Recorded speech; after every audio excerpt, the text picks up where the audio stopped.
Welcome back, everybody. Today we are going to get into the part 7 of this master copy process here. And what I'm going to do today is we're going to experiment a little bit further with the brushes and the materials that I have here in my iPad, and we're going to kind of throw our own little flair into this master copy by experimenting with some textures and things as well. So the first thing I'm going to do is I'm actually going to turn off my grid from my master copy. Again, a lot of traditional master copies are you're looking at work done by other artists and you're trying your best to emulate styles, composition, techniques, and things like this as well. But for what I'm doing right now, I feel pretty good with where everything is at. I could continue to go in and tighten up areas like the hands, for an example. The obviously the bottom sort of still life that we've talked about at length. I could go in here and readdress the background areas here that are kind of stylized and sort of scribbled in comparison to my photo. But to continue to move forward, right now I feel like I've learned quite a bit through this process compositionally of how to place things or what the director was thinking about in this specific shot here. So what I'm going to do is I'm going to kind of go through and we're going to add some more finishing touches to this with these other materials I have and stuff too. So I'm going to kind of sneak through my brush palette here over on the side. I'm going to get into some of my like halftone brushes and things that I've downloaded. For any of you using iPads and things, True Grit Texture Supply is where I get some of these things.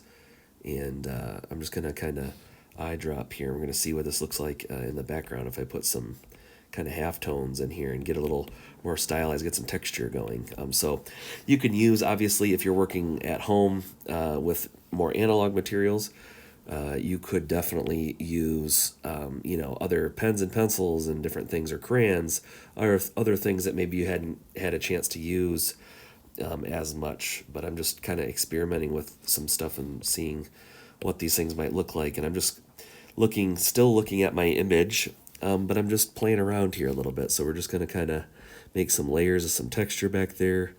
I know this rock kind of comes out here too.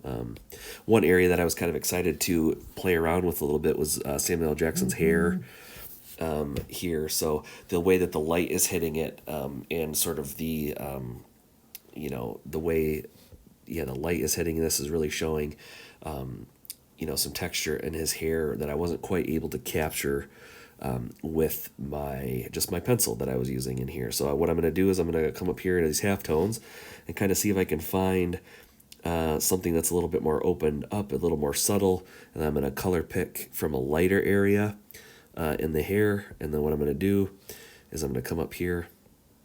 I'm just going to kind of subtly just place some things in here, and see if this gets some example of that light coming through. So and I'm just going through this image right now and thinking to myself, like, what material is some of this stuff made out of? This sort of divider here is probably some kind of wood or drywall that's painted. But I'm gonna get it maybe a different brush here and try to see what this would look like if I changed my opacity or my pressure as well.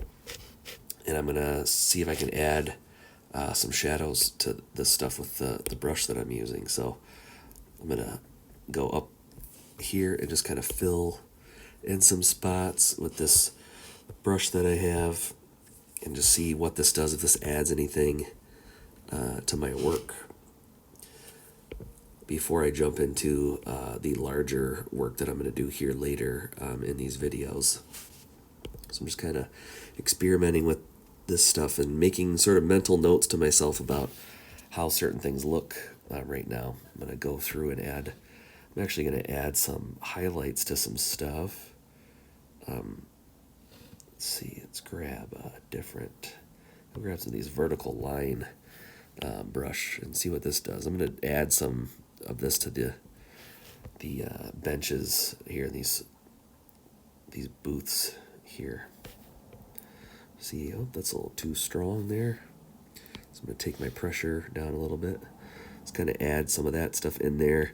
Even though I realize that, right, these booths don't quite have that texture. It's just something I'm going through and adding because I kind of enjoy that other extra added element of that texture in here.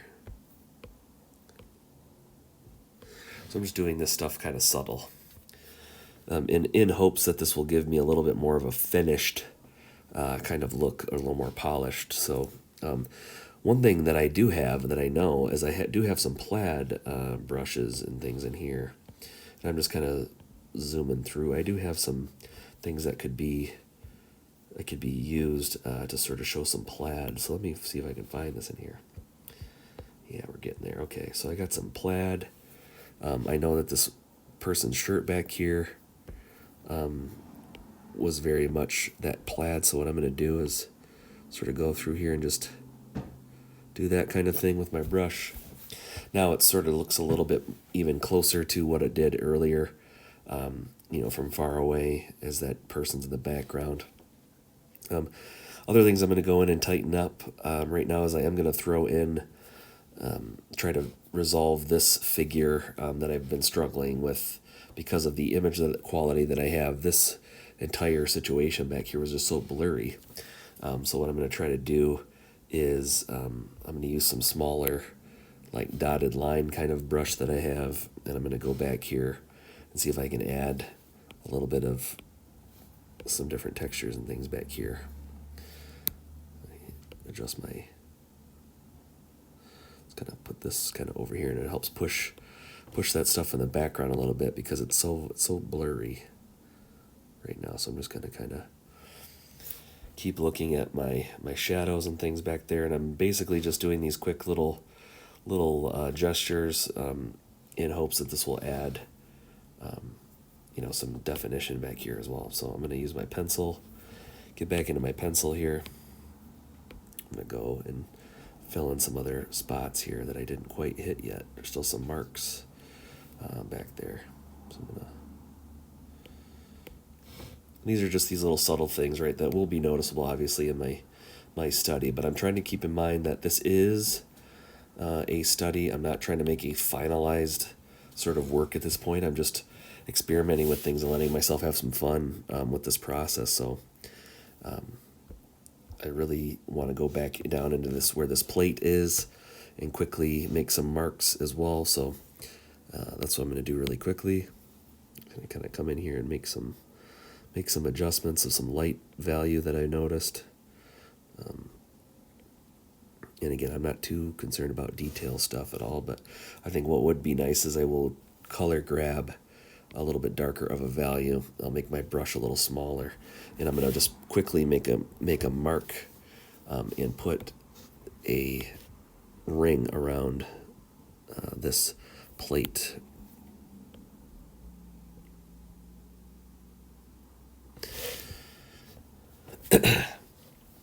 So another thing I'm going to do is looks like an orange or something that Samuel Jackson's character has in their hand right now that I'm going to go in and add with my pencil. I'm just going to kind of fill in roughly where that is. And thinking to myself that this is very much supposed to be behind this character's hand as he's holding on to it. I think it's an orange, not 100% sure. Have to rewatch the film. Let's see.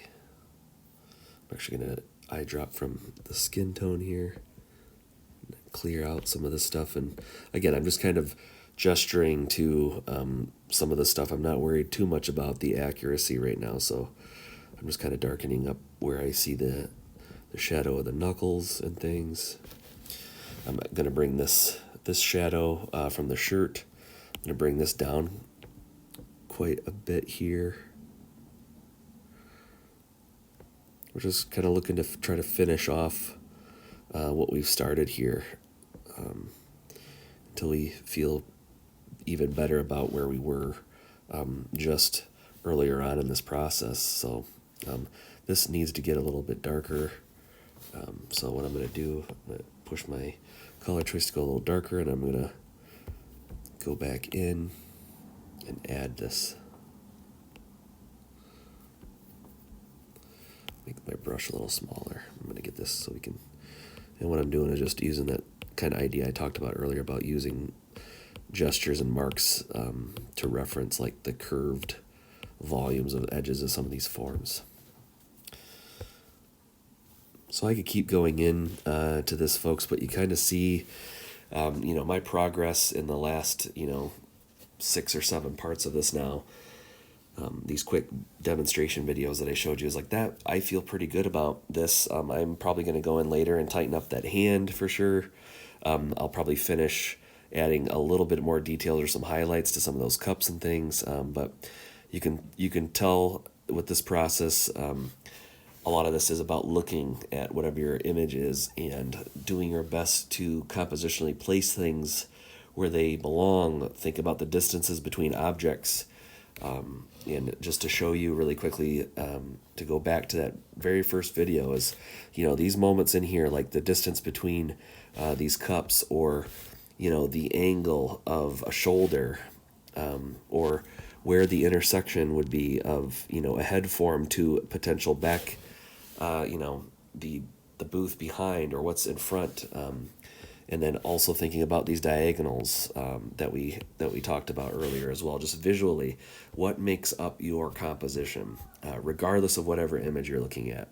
And think general terms at first. That's the biggest thing that's helped me out with all of the work that I've ever done, is I like to think really general at first, and then as I move forward, I get more specific about my choices that I make with color and value and texture, and trying my best to finish things off. And the detailed stuff, for me, I'll always do that later. So once I get a good amount of values and things down, then I can start thinking about the color choices or other things too. So I hope this was helpful to all of you, and please let us know if you got any questions.